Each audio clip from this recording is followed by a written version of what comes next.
Good morning class. जैसा कि हमने लास्ट क्लास में पढ़ा था कि some basic concept of chemistry की हर एक चीज़ थ्योरी पार्ट पढ़ ली थी हमने, ठीक है। अब हम इसमें पढ़ेंगे मोल कॉन्सेप्ट। अगला टॉपिक क्या है हमारा? Mole concept. मोल कॉन्सेप्ट में हम लोग जानेंगे कि मोल्स कैसे निकालते हैं, ठीक है। एवोगैड्रो नंबर का क्या रोल होता है उसमें, ठीक है। और क्या मोलैरिटी क्या होती है, मोलैलिटी क्या होती है, नॉर्मेलिटी, फॉर्मेलिटी, सब हम देखेंगे, ठीक है। चलिए, नॉर्मेलिटी फॉर्मेलिटी वो वाला नहीं कि नॉर्मेलिटी और फॉर्मेलिटी बोल रहे हैं, नहीं, नॉर्मेलिटी अलग है, फॉर्मेलिटी अलग है, ये चीज़ हैं, ठीक है। इसे हम पढ़ेंगे। चलिए मोल कॉन्सेप्ट्स देखते हैं पहले। मोल कॉन्सेप्ट, ठीक है। सबसे पहला हाउ टू फाइंड मोल। सबसे पहला क्या? हाउ टू फाइंड मोल। अब मोल कैसे निकलता है? मोल का फॉर्मूला क्या है ना, mole which equals to mass of, मान लीजिए x plus Y equal to Z बना रहा है, x plus Y equal to Z बना रहा है, ठीक है। तो x का मोल्स निकालना है, तो mass of x upon molar mass of x, ठीक है। यानी हमने इस रिएक्शन में कितना मास लिया x का, और x का मोलर मास क्या होता है, उससे हम क्या निकालेंगे? नंबर ऑफ मोल्स निकाल लेंगे, ठीक है। चलिए, अब जैसे ही मान लीजिए y का निकालना है, तो क्या हो जाएगा? Mass of y upon molar mass of y, ठीक है। और इन दोनों का मोल्स जोड़ेंगे ना, तो हमेशा इसके बराबर या इन दोनों किसी एक के बराबर आएगा। इन दोनों का मोल हमेशा इससे ज़्यादा रहेगा या बराबर रहेगा। Moles of x plus y must be equal, sorry, moles of reactant लिख देते हैं, reactants must be equal to और ग्रेटर देन क्या? प्रोडक्ट। या तो प्रोडक्ट के मोल्स के बराबर होगा या प्रोडक्ट के मोल से कम होगा, ठीक है। चलिए मोल कॉन्सेप्ट में अब हम आगे बढ़ते हैं। ये तो था हमारा हाउ टू फाइंड मोल हमने पढ़ लिया। चलिए इसको नोट कर लीजिए, तब हम आगे लाइन से बताएंगे ताकि बार बार ना मिटाना पड़े। चलिए ठीक है, इसको नोट करिए। हो गया? चलिए हम कोड करते हैं, मिटाते हैं इसको, ठीक है।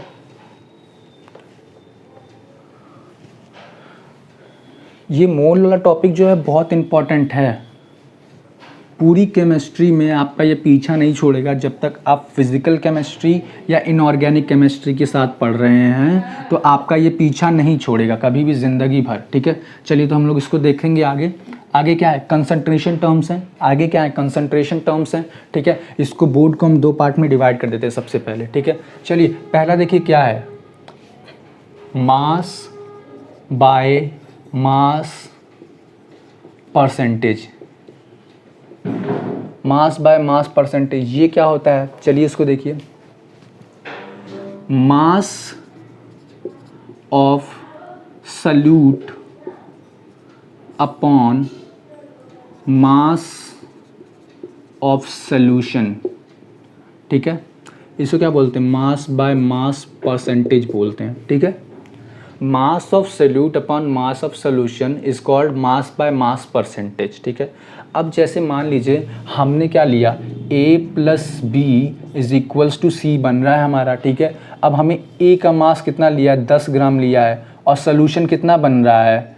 100 ml बन रहा है, ठीक है। 100 ml बन रहा है, सॉरी 100 ग्राम बन रहा है सॉल्यूशन हमारा, ठीक है। तो मास बाय मास परसेंटेज ऐसे निकलता है, ठीक है। चलिए अब अगर हम देख लें दूसरा वाला, mass by volume percentage, mass by volume percentage. चलिए इसको देखते हैं, मास अपॉन वॉल्यूम, इसका परसेंटेज किसके बराबर होगा? Mass of solute upon volume of solution in ml, ठीक है। अब ml में लेंगे, ठीक है। क्या है देखिए, मास ऑफ सल्यूट यानी जो हम लोग मिला रहे हैं, और वॉल्यूम ऑफ सोल्यूशन यानी जो बन रहा है, ठीक है, उसका ले लेंगे ml में और इनटू 100 कर देंगे। परसेंटेज निकालना है, इसमें भी देखिए 100 करना पड़ेगा, ठीक है, परसेंटेज निकाल रहे हैं ना, ठीक है। तीसरा क्या है देखिए, volume by volume percentage, volume by volume percentage देखिएगा, वॉल्यूम ऑफ सल्यूट, ये भी क्या होगा, ml में होगा, ठीक है, अपॉन वॉल्यूम ऑफ सॉल्यूशन, ये क्या होगा, ये भी ml में होगा, इनटू 100, ठीक है, इनटू 100। चलिए, तो मास बाय वॉल्यूम पर वॉल्यूम बाय वॉल्यूम परसेंटेज भी आपने देखिए, volume of solute upon volume of solution into 100, ठीक है। चलिए, ये 3 चीज़ें हो गई, ठीक है। अब आगे क्या है, मोलैरिटी है, क्या है, मोलैरिटी है ना। मोलैरिटी पढ़ते हैं सबसे पहले। मोलैरिटी क्या होता है, मोलैरिटी का डेफिनेशन सुनिए जरा। Molarity of a solution, it is number of moles solute dissolve in per litre of solution. It is the number of moles, it is the number of moles dissolve in per litre of solution. इसको कैसे define करते हैं, it is the number of moles dissolve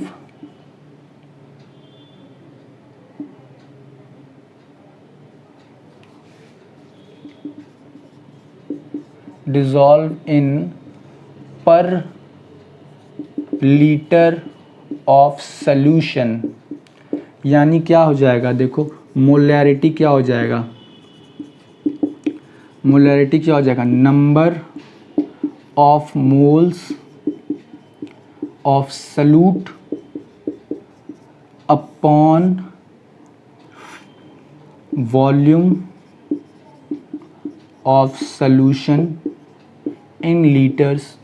क्या हो गया, इन litres पर litre of solution हो गया, ठीक है, मोलैरिटी। चलिए ठीक है, अब क्या हो गया, इसका अगर हम यूनिट देखें, इसका अगर हम यूनिट देखें तो क्या आ जाएगा, ऊपर क्या है, मोल्स है, मोल है ना, अपॉन क्या है, वॉल्यूम है। वॉल्यूम का अगर हम देखा जाए तो क्या होता है, मीटर क्यूब होता है ना, मोल पर मीटर क्यूब हो गया, ठीक है, मोल पर मीटर क्यूब हो गया। और क्या हो सकता है, मोल पर लीटर हो गया, क्या हो गया, मोल पर लीटर हो गया, ठीक है, मोल पर लीटर हो गया। वॉल्यूम इसमें डोनेट करते हैं, लेकिन हम क्या करते हैं, हमेशा ये वाला लिखते हैं, मोल पर लीटर वाला। क्या लिखते हैं, मोल पर लीटर वाला ही लिखते हैं ज़्यादातर, ठीक है। मोल पर लीटर क्यों लिखेंगे, क्योंकि ये हमारा स्टैंडर्ड फॉर्म में आता है। किस फॉर्म में आता है, स्टैंडर्ड फॉर्म में। एसआई यूनिट है इसकी, ये क्या है, मोलैरिटी का एसआई यूनिट है ये, ठीक है। चलिए आप इसको नोट करिए तो हम आगे बताएं।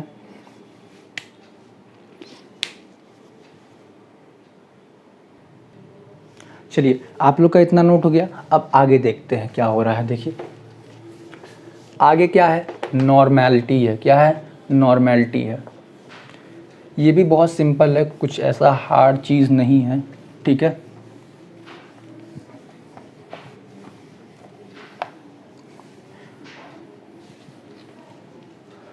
What is normality,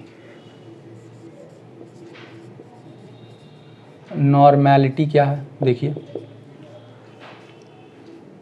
mass, sorry देखिए इसको हम लिखते हैं बढ़िया से, it is the ratio of mass of solute to the mass of solvent in KG, ठीक है। और mass of solute dissolve in per kg of solvent, per kg of solvent. अब देखिए मोलैरिटी कैसे लिख सकते हैं, मोलैलिटी है, MOLARIT, molality, MOLA, molality, LA, molarity, MOLARITY, molality है, LITY, LALITY, मोलैलिटी। ठीक है, मोलैलिटी कैसे हो जाता है भैया, देखिए सॉरी ये नॉर्मैलिटी है, ये नॉर्मैलिटी है ना, ये मोलैलिटी वही तो मैं कह रहा हूँ, सॉरी गलती से लिख दिया, मोलैलिटी है, ये क्या है, मोलैलिटी, मोलैलिटी है। इसको क्या बोलेंगे, mass of solute upon mass of solvent in KG. ठीक है, इसी को क्या बोलते हैं, मोलैलिटी बोलते हैं। क्या बोलते हैं, मोलैलिटी बोलते हैं। ठीक है, इसको नोट करिए। अगला टॉपिक है हमारा मोल फ्रैक्शन। चलिए मोल फ्रैक्शन देख लेते हैं क्या है। मोल फ्रैक्शन क्या है देख लीजिए। मोल फ्रैक्शन क्या है, हमने आपको बताया था ना, मोल फ्रैक्शन थोड़ा सा हिंट दे दिया था आपको। ठीक है, कि मोल फ्रैक्शन हमेशा क्या होगा, रिएक्टेंट्स के मोल के बराबर या मोल से बड़ा होगा हमेशा। ठीक है, चलिए देखिए क्या है moles. It is the ratio of number of moles one component to the total number of moles. ठीक है, क्या है मोल फ्रैक्शन, मोल फ्रैक्शंस क्या है भैया, देखिए it is the ratio, it is the ratio of, it is the ratio of moles of one component to the total number, to the total number of moles।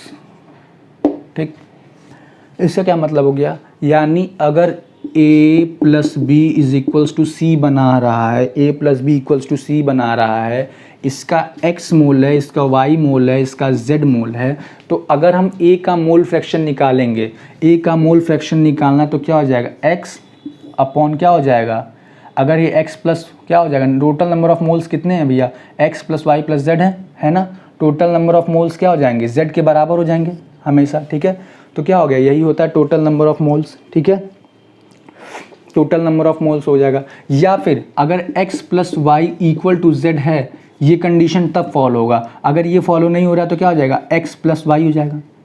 ठीक है, अगर ये condition follow हो रहा है तब हम z लग सकते हैं, लेकिन अगर नहीं फॉलो हो रहा तो क्या रखेंगे, x प्लस वाई। ठीक है, क्या होगा भैया, टोटल नंबर ऑफ मोल्स कितना है, x प्लस वाई है, तो अगर हम x का मोल फ्रैक्शन निकालेंगे कितना आएगा, और अगर हम x b का मोल फ्रैक्शन निकालें तो क्या आ जाएगा, देखिए y upon x plus y हो जाएगा। ठीक है, इन दोनों को जोड़ने पे ना हमेशा 1 आएगा, इन दोनों को जोड़ने पे क्या आएगा, हमेशा 1 आएगा, यानी XA plus XB equals to 1। अब ये 1 कैसे आ रहा है, हम इसको सॉल्व करते हैं, ज़रा देखिए। XA प्लस XB कितना हो जाएगा, x upon x plus y plus y upon x plus y. ठीक है, दोनों का डिनोमिनेटर सेम है तो क्या कॉमन लेने का कोई दिक्कत नहीं होगा, x प्लस वाई लिखा जाएगा दोनों का डिनोमिनेटर। अब देखिए यहाँ पे भी x, यहाँ प्लस वाई आ गया, ये कट गया, किसके बराबर आ गया, 1 के बराबर आ गया। देखिए आ गया क्या, 1 के बराबर, यानी mole fraction is sum of mole fraction is always 1, sum of mole fraction is always 1, sum of mole fraction is always 1। ठीक है, इसको नोट करिए, आगे बताते हैं। चलिए ये इतना हो गया ना हमारा, अब हम इसके आगे पढ़ेंगे ना नॉर्मैलिटी। लेकिन अब देखिए मोल फ्रैक्शन, इसके बारे में एक चीज़ बता दें। देखिए क्या अगर टेम्परेचर बढ़ाएंगे तो क्या इस पर कोई असर पड़ेगा, क्या कभी नहीं पड़ेगा। अगर टेम्परेचर बढ़ाते हैं तो इस पर कोई असर नहीं पड़ेगा, क्यों, क्योंकि इसमें वॉल्यूम इंक्रीज ही नहीं है, वॉल्यूम इंक्लूडेड ही नहीं है। वॉल्यूम क्या करता है, टेम्परेचर किस पे असर करेगा, वॉल्यूम पे असर करेगा, मास पे भी असर नहीं करता, किस पे असर करता है, वॉल्यूम पे असर करता है। ठीक है, तो क्या करेगा, मोल fraction is independent of temperature, mole fraction is independent of temperature. लेकिन और नॉर्मल मोलैलिटी क्या होगा, मोलैलिटी में क्या है, मास अपॉन मास है, ठीक है, इसमें भी वॉल्यूम का कोई जिक्र नहीं है, तो क्या होगा, it is also temperature independent factor. क्या है ये, कौन सा फैक्टर है, टेम्परेचर इंडिपेंडेंट फैक्टर है। ठीक है, चलिए आगे देखते हैं नॉर्मेलिटी। नॉर्मेलिटी क्या होता है, नॉर्मेलिटी क्या होता है देखते हैं। चलिए नॉर्मेलिटी भी अभी हमें पढ़ना है।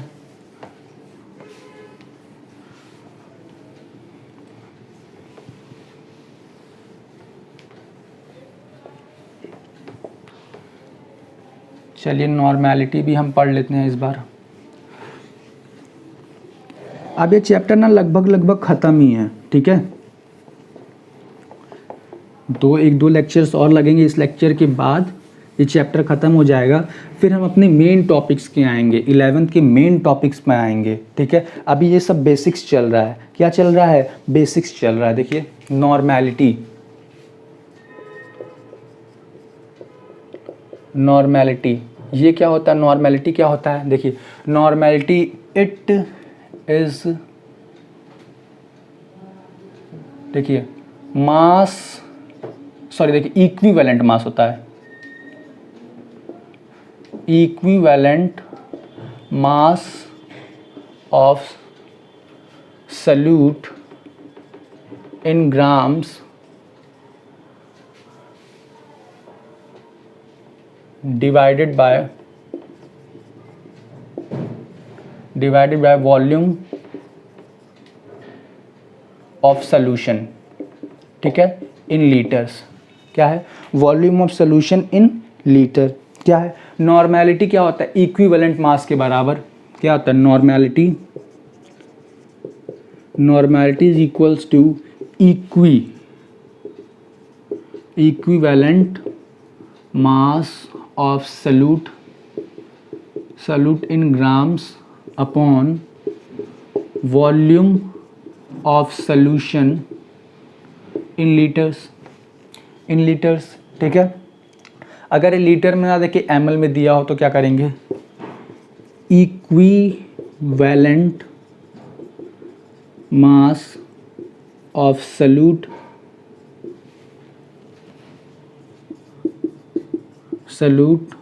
in grams upon volume of solution in ml, तो क्या करेंगे यहाँ पे 1000 से इंटू कर देंगे।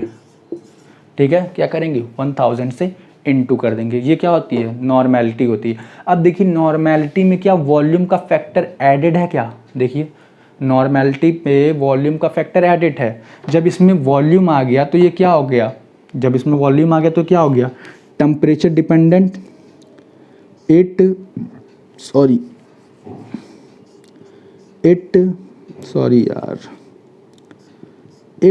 Is a temperature dependent factor. अब ये फैक्टर क्या करता है, टेम्परेचर पे डिपेंड रहता है, डिपेंडेंट है टेम्परेचर पे। ठीक है, टेम्परेचर बढ़ाएंगे तो वॉल्यूम बढ़ेगा, टेम्परेचर घटाएंगे तो वॉल्यूम घटेगा, है ना। तो क्या होगा, अगर टेम्परेचर बढ़ाने पे वॉल्यूम बढ़ रहा है तो नॉर्मेलिटी क्या होगी, घटेगी। देखिए क्या हो रहा है, अगर हम नॉर्मेलिटी और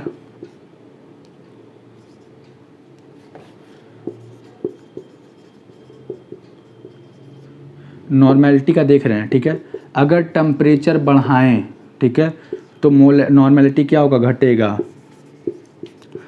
नॉर्मेलिटी और टेम्परेचर, अगर टेम्परेचर घटाएं तो नॉर्मेलिटी क्या होगा, बढ़ेगा। क्यों होगा, क्योंकि वॉल्यूम टेम्परेचर बढ़ाने पे बढ़ता है और वॉल्यूम टेम्परेचर घटाने पे क्या होता है, घटता है। इसीलिए क्या होता है, नॉर्मेलिटी घटता है और बढ़ता है। टेम्परेचर के बढ़ने पे नॉर्मेलिटी घटती है, टेम्परेचर के घटने पे नॉर्मेलिटी बढ़ती है। ठीक है, ये क्या है, टेम्परेचर डिपेंडेंट फैक्टर है। ठीक है, ये क्या है, टेम्परेचर डिपेंडेंट फैक्टर है। ठीक है, ये क्या है, टेम्परेचर डिपेंडेंट फैक्टर है। चलिए आगे इसके बाद एक टॉपिक है मोलैरिटी इक्वेशन। क्या है, मोलैरिटी इक्वेशन। देख लीजिए मोलैरिटी इक्वेशन क्या होता है। ठीक है, मोलैरिटी इक्वेशन क्या होता है,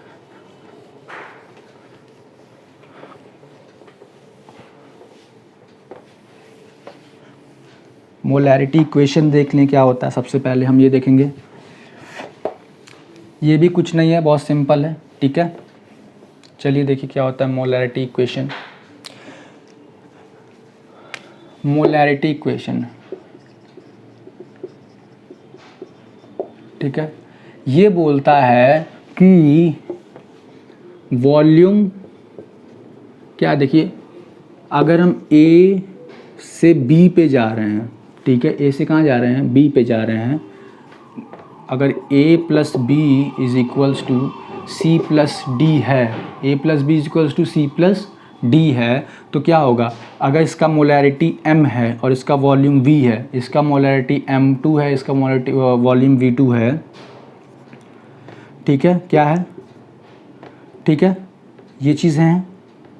अब क्या बोलेगा ना मोलैरिटी कि द मोलैरिटी, इसका हम बुक से देख के बता देते हैं, molarity of solution required to prepare solution of the other molarity we can use this relation. अब क्या बोल रहा है कि अगर दो सॉल्यूशंस दिया हुआ है और दोनों की मोलैरिटी सेम बनानी है तो क्या होगा, M1, अब देखिए यहाँ पे मोलैरिटी इक्वेशन बोलता क्या है कि भैया ये M1 V1 है तो ये किसके इक्वल होगा, M2 V2 के इक्वल होगा, किसके इक्वल होगा, M2 V2 के इक्वल होगा, ठीक है।